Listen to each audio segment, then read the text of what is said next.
श्री मार्कंडेय सोलापूर सहकारी रुग्णालयातील एका बाळंतीण महिलेवर गेल्या 3 दिवसात तब्बल 2.5 लाखांचे बिल आल्याने नागरिकांमधून मार्कंडेय रुग्णालय प्रशासनाविरुद्ध संताप व्यक्त केला जात आहे। श्री मार्कंडेय सोलापूर सहकारी रुग्णालयात 1 ऑक्टोबर रोजी बाळंतीण झालेल्या महिलेला हृदयविकाराचा झटका आल्याने दाखल करण्यात आले होते। 3 दिवसात या महिलेवर उपचारापोटी तब्बल 1,44,085 रुपयांचे बिल देण्यात आल्याने नातेवाईकांच्या पायाखालची जमीनच सरकली। त्यांनी याबाबत प्रशासनाकडे बिलाबाबत तक्रारी मांडल्या। रुग्णालयातील 1,44,085 रुपयांव्यतिरिक्त बाहेरील औषधांवर जवळपास लाखांचा खर्च झाला आहे। हे सर्व केल्यानंतर दुपारी प्रशासनाने या महिलेला सिव्हिल हॉस्पिटलमध्ये दाखल करण्याची सूचना केल्यानंतर नातेवाईकांनी याबाबत रुग्णसेवक रुपेश कुमार भोसले यांना कल्पना दिल्यानंतर त्यांनी तातडीने रुग्णालयात येऊन याबाबत माहिती घेतली। यावेळी रुग्णाच्या बिलात मोठ्या प्रमाणात अव्वाच्या सव्वा बिल लावून लूटमार होत आहे हे निदर्शनास आल्यानंतर त्यांनी चेअरमन, व्हाईस चेअरमन आणि व्यवस्थापक यांच्याशी संपर्क साधण्याचा प्रयत्न केला, पण कोणीच प्रतिसाद देत नसल्याने रुग्णालय परिसरात उपोषण करण्याचा इशारा देताच प्रशासन जागे होऊन त्यांच्याशी चर्चा केल्यानंतर रुग्णालयाने तब्बल निम्मे बिल कमी केले। त्यामुळे या ठिकाणच्या कारभाराबाबत रुपेश कुमार भोसले यांनी शंका व्यक्त करत शासनाने रुग्णालयाच्या कारभाराबाबत चौकशी करून दोषींवर कारवाई करावी अशी मागणी केली आहे। यानंतर रुपेश कुमार भोसले यांनी पटेल, इंगळे आणि शिवा, यावेळी रुपेश कुमार भोसले यांच्यासह पटेल, इंगळे, शिवा आदी उपस्थित होते।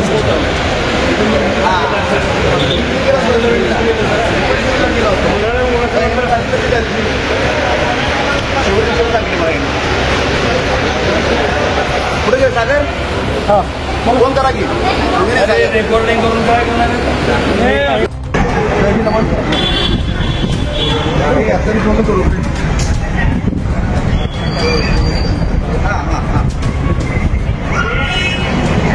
बरोबर। हा बरोबर।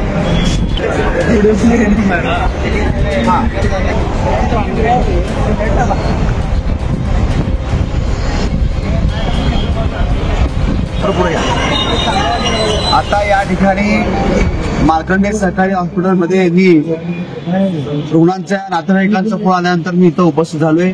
पेशंटचं मी या ठिकाणी परिस्थिती पाहिली। पेशंट साधारणतः कुठल्या इंगळे म्हणून 1 तारखेला दुपारी 4 वाजता या ठिकाणी ऍडमिट झाले। पेशंट सिरियस होतं, त्यांना माइंड अटॅक आला। डिलिव्हरी पेशंट होतं, सिव्हिलला शिफ्ट डिलिव्हरी होऊन त्यांनी घरी येऊन गेले होते। घरी त्यांना माइंड अटॅक आला म्हणून या ठिकाणी मार्कंडेय त्यांना आणण्यात आलं, परंतु डॉक्टरांनी त्यांना तातडीनं आयसीयू मध्ये घेऊन बेडवर घेतलं। पेशंट 1 तारखेला ऍडमिट केले आणि आज 3 तारीख आहे। त्यांना पेशंटला सांगतात की तुमचा पेशंट खूप सिरियस आहे, सिव्हिलला घेऊन जावा।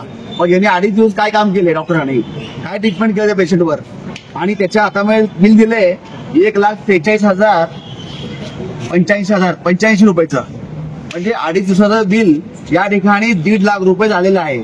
त्याच्यामध्ये औषध गोळ्याचं बिल 40,000 ते 50,000 बाहेरचं ट्रीटमेंट औषध गोळ्याचं बिल झालेलं आहे।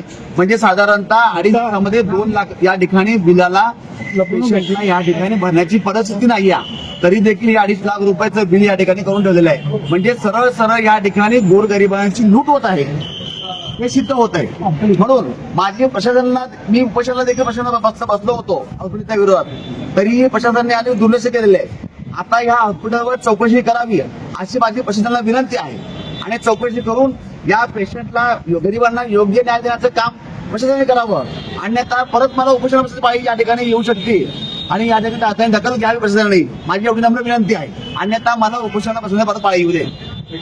या ठिकाणी एक लहान बाळ आहे, लेकरं आहे, ते 2.5 लाख रुपये लुटण्याचं काम चालू आहे पेशंटला। 2.5 लाख रुपये बिल केलं जातं, 2 लाख बिल केलं जातं, आणि आम्ही फोन केल्यानंतर चेअरमन नाही या ठिकाणी, हाकीम साहेब नाही आहेत। मी चौकशी करतो, बघतो, या ठिकाणी या तोंड उडवायचं काम चालू आहे। त्यांनी काय बोलू